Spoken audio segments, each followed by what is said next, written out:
আপনি কি কখনো ভেবে দেখেছেন আপনি এখানে বসে কথা বলছেন আর আপনার গলার শব্দ কয়েকশো বা কয়েক হাজার কিলোমিটার দূরে বসে থাকা একজন মানুষের কানে গিয়ে পৌঁছে যাচ্ছে? এই শব্দটা কি তারের মধ্যে ভিতর দিয়ে হেঁটে হেঁটে যায় নাকি আকাশের মধ্যে উড়ে যায়?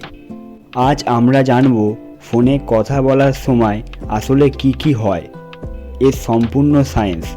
আমরা যখন কথা বলি আমাদের গলা বাতাসকে কাঁপায়। এই কাঁপুনিকে বলে সাউন্ড ওয়েভ। এই সাউন্ড ওয়েভ ফোনের মাইক্রোফোনে ঢোকে। মাইক্রোফোন এই কাঁপুনিকে বদলে যায় ইলেকট্রিক সিগন্যালে, মানে শব্দ বদলে যায় বিদ্যুতে। এই ইলেকট্রিক সিগন্যালকে ফোনের ভিতরে প্রসেসর ডিজিটাল বানায়, মানে 0 আর 1 দিয়ে একটা কোডে রূপান্তরিত করে। এখন আপনার কণ্ঠস্বর আর শব্দ নেই, এখন সেটা শুধুই ডেটা। যদি আমাদের গলায় সব ফ্রিকোয়েন্সি একসঙ্গে পাঠানো হয় তাহলে মোবাইল নেটওয়ার্কের চ্যানেলের ওপর খুব চাপ পড়বে। তাই ফোন স্মার্টভাবে শুধু দরকারি অংশ রেখে বাকি অংশ বাদ দিয়ে দেয়। এই প্রক্রিয়াকে বলে কোডেক।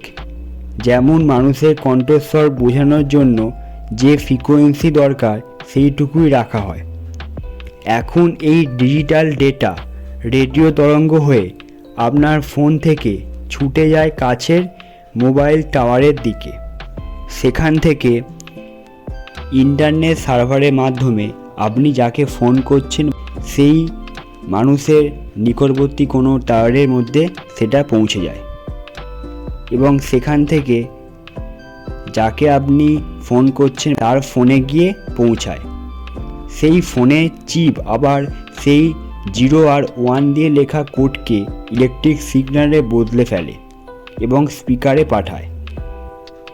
স্পিকার আবার বাতাসকে কাঁপায় আর সেই কাঁপুনি থেকে তৈরি হয় শব্দ। সেই শব্দই অপরপক্ষে মানুষ শুনতে পায়।